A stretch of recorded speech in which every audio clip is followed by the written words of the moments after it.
will say, there's nothing that you can do.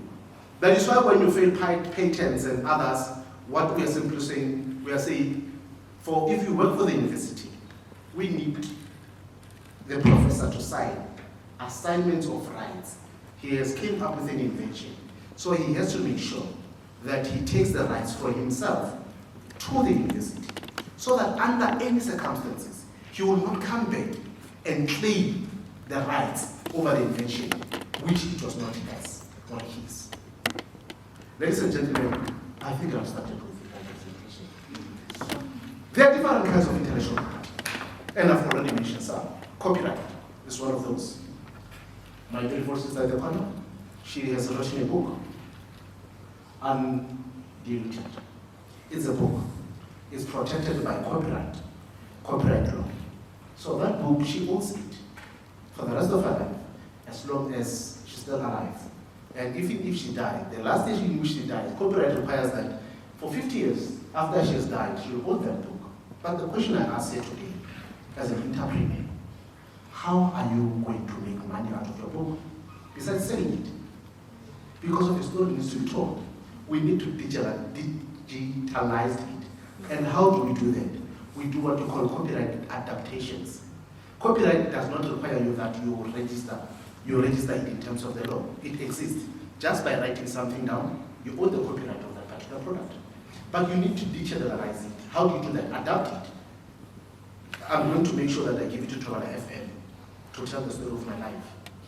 And Tobala FM will have to play it on air. That is when I start making money. Adaptation. But now when you adapt it, it needs to be registered. That is the first thing.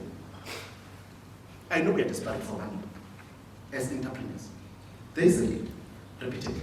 You cannot be an entrepreneur without starting a business, without money. Money is the most important foundation of why we exist and why you should have a business.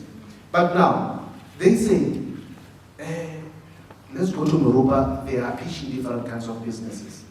You know what you do? You come here, you stand on stage, you start pitching. You don't sign what you call non-disclosure agreement with them. You sell your own soul to them. Wherein I'm sitting back there, I take your ideas. I'm going to open my own business. There's nothing that you can do. The pastor was correct. None of the speakers here disclosed the know-how and the trade secrets.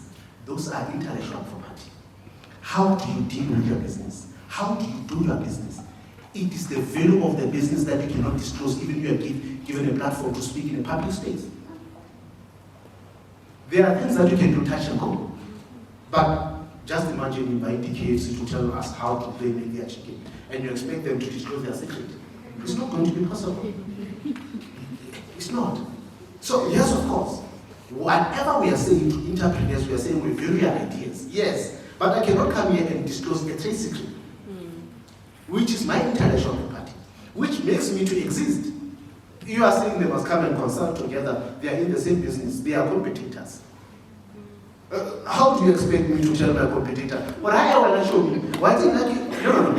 We are competitors. We will give each other advices where it is necessary and where we see it deemed fit. However, we are competitors. We are in the same line of business. Intellectual property makes you stand out.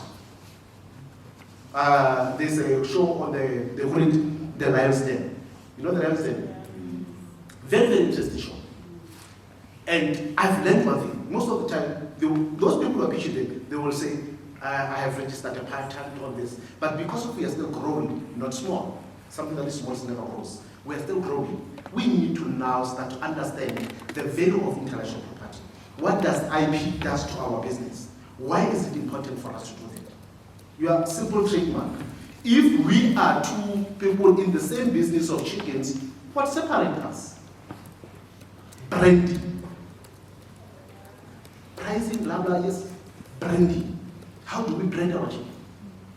KFC and Chicken Lick. Can I say something? Finger licking good. What is that?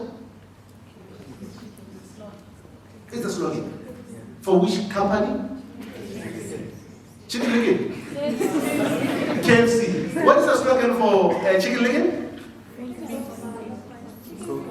Huh? So what I'm trying to tell you is that when I stand up and say life is good, you automatically associate what I just said to a particular company, which is something that is lacking with us. We need to learn to build our brands, and we need to. It's not expensive. It's not expensive to file a trademark. You see those clothes there? I was there. He has a logo. He has a slogan. He does not own a trademark of those. And it's very simple. There are two legs in JTI, CIPC, where you register the name of your company. And once you have a company name, I'm saying we, our people, we don't go to the second leg, where we register intellectual property. Once we are here, we are done. White people, they own this side and they own this side. So that whenever somebody is using that name to start advertising something, you know that I own the brand. I can sue this person. And before you sue the person, we say, hey, come, let's talk. Why are you using my brand without informing me, without my permission? This person will say, okay, I did not know it is yours. You say, I've got the trademark registered under my name for the rest of my life, as long as I'm alive, as long as it's paid on every 10 years, this is mine. Now that you have used it for 5 years without my permission, let's go and calculate the revenues that you have generated in 5 years and see how many percentage will I get, and going forward, how much.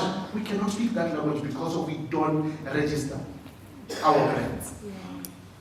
It takes 550 or 670, 570 to register a trademark, and it's yours for the rest of your life.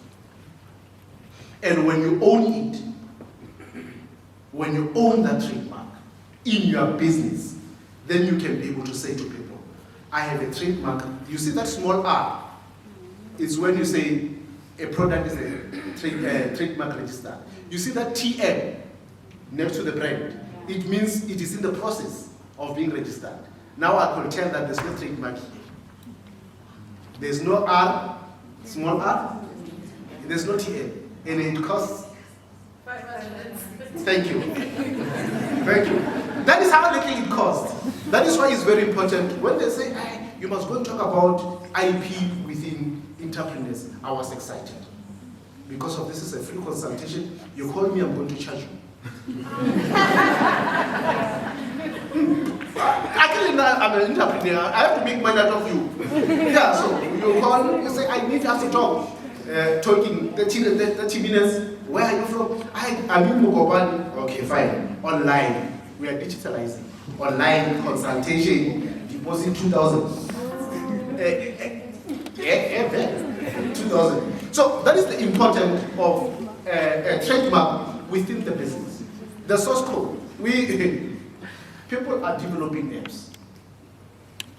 The computer people are developing apps, but they use the same kind of source code from the open source. It's unfortunate that you don't know how to do that. But once we get hold of them, we can also do apps. And when they do them, they are infringing on somebody's copyright. You must be very careful.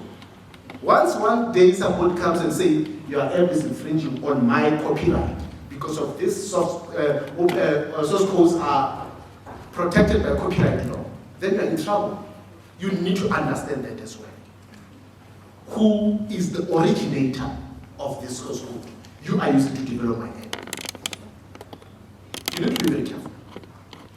Another important aspect of intellectual property is called the design law. Design law simply protects how an article looks, the shape of that article, the embellishments. Embellishment, we're talking about the decorations of a particular thing. And it has to be registered as well. You cannot come and claim a design infringement on clothes or any other product if that particular design has not been protected. Makrosa are African. That guy is one of, when we talk about black excellence. For 4 months before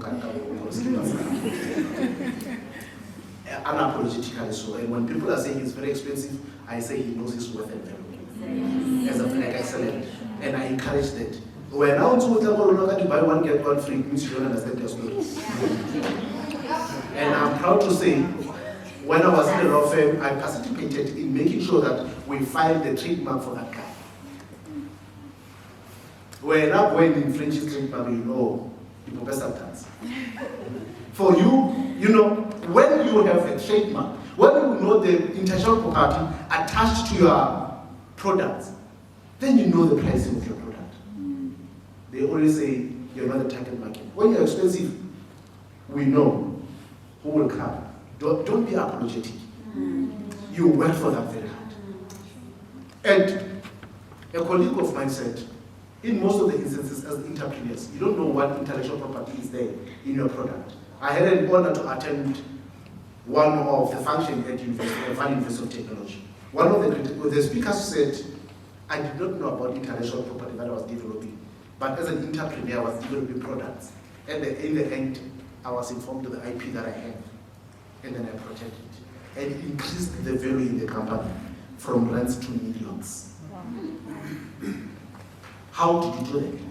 Once you know the value, you look at the market. Who might need to use this IP? Because it's not about protecting it. It's about making sure that you commercialize it. It must make revenues for you.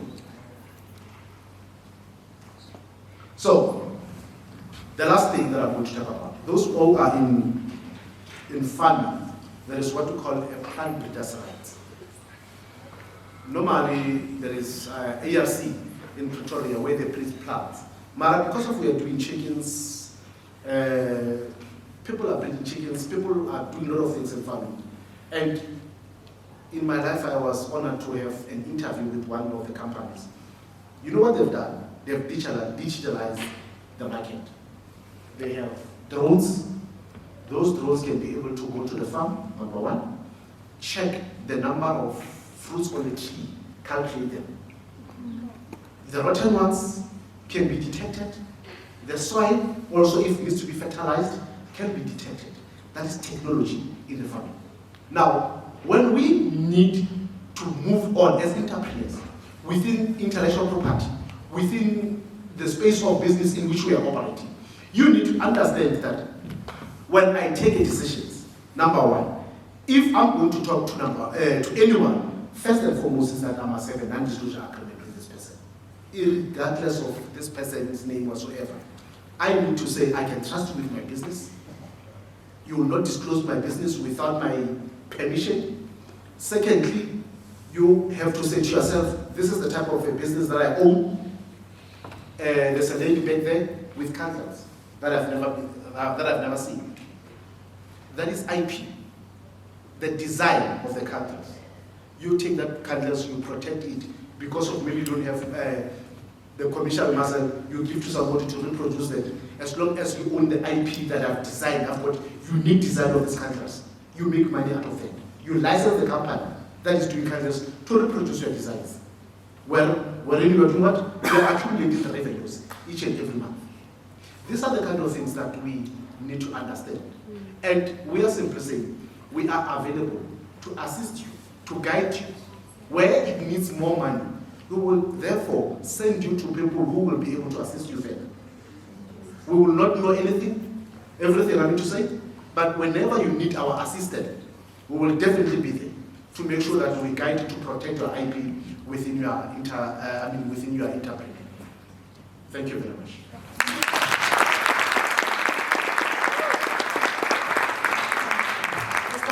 To open up the floor for our audience to ask you questions, specific questions. I've got another one. Hey, Mara. Hey. Pictures. What about pictures? If there's anyone here that wants to ask a question, just raise your hand. So Pisa will note you and then we'll give you a mic in a few seconds. If you don't have a question about pictures, listen out for the answer as well. So I posed SBR Expo is happening, people are vibrant, things are happening. And then there's somebody on social media that will promote their event using my pictures. And you can see this is my picture. This was at my event, this was mine. Is that, how do you protect? How that work with pictures? Yeah, I'm smiling because of you owe me as well. You used my picture to promote the event. I saw it on TV. So you owe me as well. You're missing a very important thing here. He's taking pictures of me. Who owns the intellectual property of pictures that he's taking? SBR? SBR. But it's me in the picture. Did I grant you permission to take me a picture? If you have to own my picture, and what are you going to do with my picture? Did we have any contractual agreement for you to use my picture?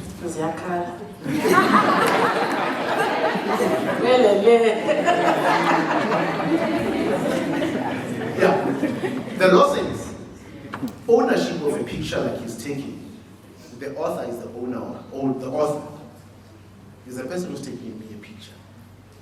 He's the author of the picture. For the purpose of this event, he is the owner, not SBR. Unless if he is hired by SBR to take the picture, then SBR is the owner. But for the purpose of this event, for any other purpose, he is the owner. The purpose of advertising this event any further, you are. For the purpose of publicizing this picture in a magazine, you are not. Yeah. That is the ownership within the scope of work. You understand what I'm saying? Not really. I saw someone raise their hand here. I want to give them the microphone. Oh, you got it. Yeah. Let me answer the thing. Yeah? Okay. You don't have to protect a picture in terms of a copyright law. By virtue of taking a picture, it is protected automatically. You own it. Then you can be able to stop anyone from using it. Because that is what IP law does. It grants you permission from making sure that you stop others from exploiting your intellectual property. In this case, is that picture is protected by the copyright law. So you can sue or stop that person from exploiting that picture without a permission. Hi, thank you for this moment. I just want to find out how long does it take to do a trademark? Because we did get other people to do it for us, and then I think it's taking more than 2 years now. No. Yes. So you think that they are taking too long? Yes, I think 2 years is over to do a trademark. So, but I'm glad that I'm seeing you today and he's talking about it. Then we'll tell me. And you are glad that you're going to have a free consultation. We're going to be realistic. No. The next question is that do you have to register your business by that name, like Small Business Runaway? Does it have to have a registration on the IPC, on the CIP database, then do a trademark, or you can just go straight forward and do a trademark? Yes, let me answer the first question. The first question is, they are taking too long. No, they are not taking too long. Actually, it is between 0 to 18 months. But because of the backlog at CIPC, sometimes it can take 3 years. That's what they told me about. Yes, that is the backlog. Because of, you don't just wake up in the morning and say, I've got a trademark. No. There are processes that you need to follow, which are my trade secret. I can't disclose because I'll not be a lawyer anymore. You will know everything. You will not come to me for help. I want you to come. That is the first thing. It takes 3 years. Your name that you register as a trademark must not be descriptive. What do I mean? It must be distinctive. Apple for IT gadgets, phones. It's not, Apple has nothing to do with IT gadgets. Am I right? So it does not describe that. You understand? So those are amongst other requirements. So if you are opening, you want to register a name, you cannot be descriptive. You cannot say, I'm in business of shoes, therefore my name is going to be Boots. So you are simply saying you are describing the type of a business that you're offering to the people. So your name must be kind of unique. And you don't even have to come up with a name. I'm going to show you a very simple thing. Nike, it says, just do it. It's a slogan. It is that logo, which is right, and what else? There are 3 things. Just do it. That right, I forgot. So they have protected that right. They have protected just do it, which is a slogan. A slogan. And there are 3 things that they've protected. It means, be that you're using that right, you are infringing. Be that you are saying just do it, you are infringing. So your trademark name can be a number of some sort and decorated. It can be a slogan. It can be anything that is not descriptive. Then you can be able to get your trademark. I don't know if I answer your question. Yes, indeed. We just need you to process it. Thank you. Sorry, it's not about the next question. I had my hand up. Oh, the next question. Yeah. I'm happy that even when you're looking at me, I'm in that important session. I determine when you go to eat. Okay. Yeah, look, so I'm a very big supporter of South African brands. So more often than not, I'll either be wearing like a pair of Drip or Batu or Vala or basically any any sneakers that are produced, right? But I'm also very well versed on sites like Alibaba, which I use to buy my own stuff, which I brand as well. And I can get a pair of Drip shoes for 100 rand. And they look exactly the same. All the South African guys do is put the name on it. Pretty much with Batu, pretty much with Spellet, all the shoes. You get them there, and if you buy in bulk, you can get them for about 50 rand a pair. I don't mind spending the 1,000 rand to support South Africans, but what is the approach with something like that? Because how do you copyright something that's not yours? You're also buying it wholesale from China. So is Batu ever going to own the shoes if they don't produce them themselves? Or can we just buy? Because if you go to Jet now, you'll actually see the Batu shoes with the stripes. And South Africans are up in arms, but there's nothing they can do because it's a product that's there for anybody to buy. You are saying what you are touching is very important, and it's heartbreaking. But it's unfortunate. Your trademark does not necessarily mean that you have to produce quality of product. It means you have a trademark.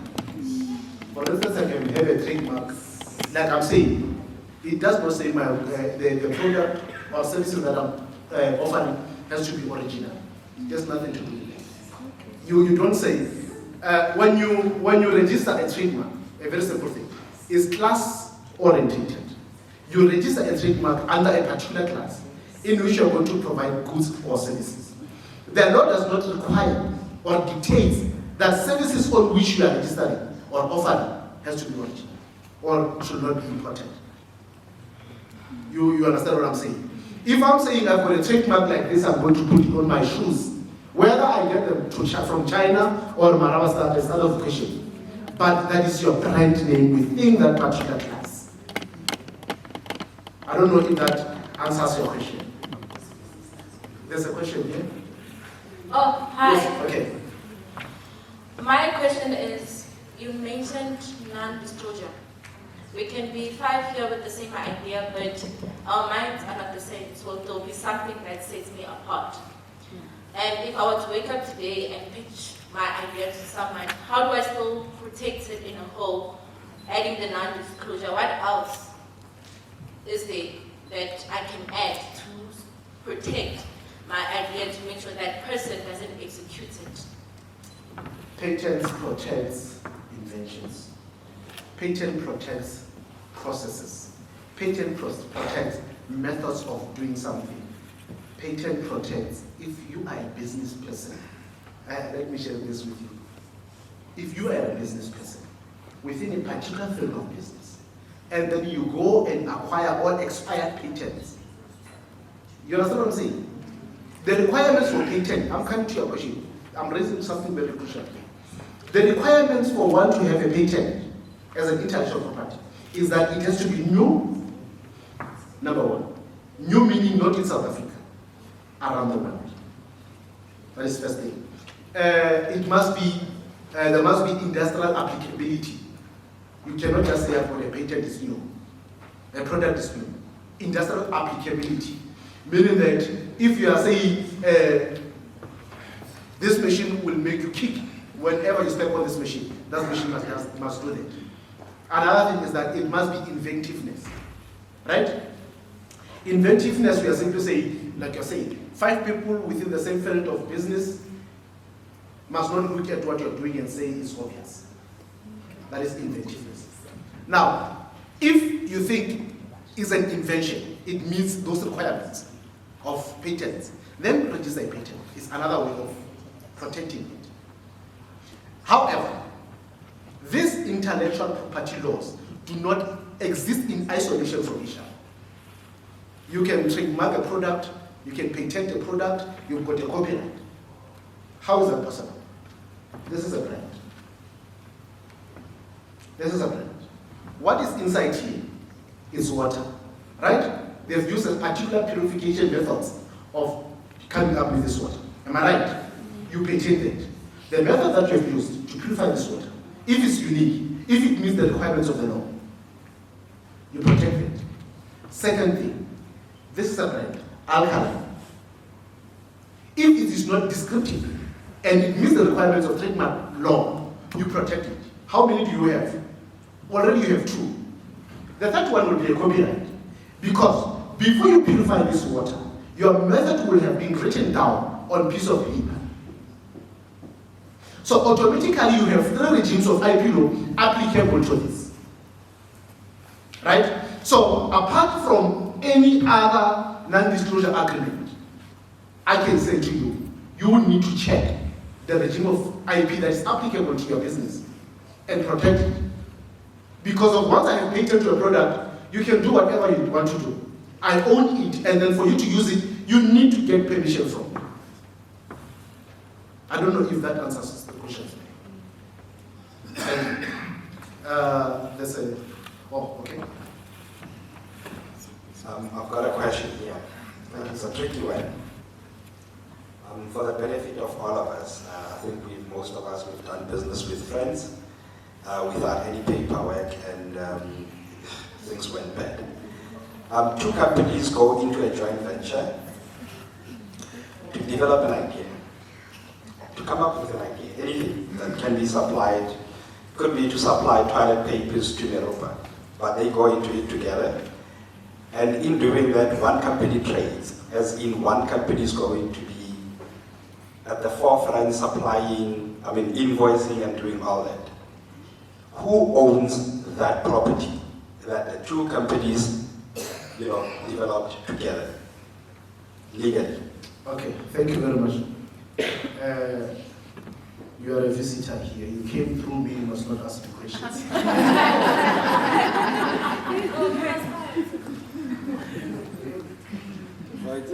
Yes, joint venture agreement will clearly stipulate the condition in which 2 parties are agreeing upon, and who will own what and how will you own.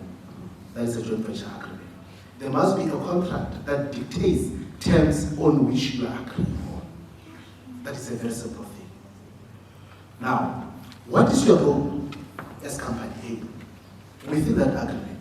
You cannot want to own IP if your role is transportations and logistics. Unless, in transportation and logistics, you come up with a new method in which that method becomes unique and can be protected within the space of a particular IP regime. I don't know if I answer your question. If we are saying we are going to do a joint venture agreement, my services which I provide, I'm a transport logistics. And I've got a company B, which deals with research. And I have to take their products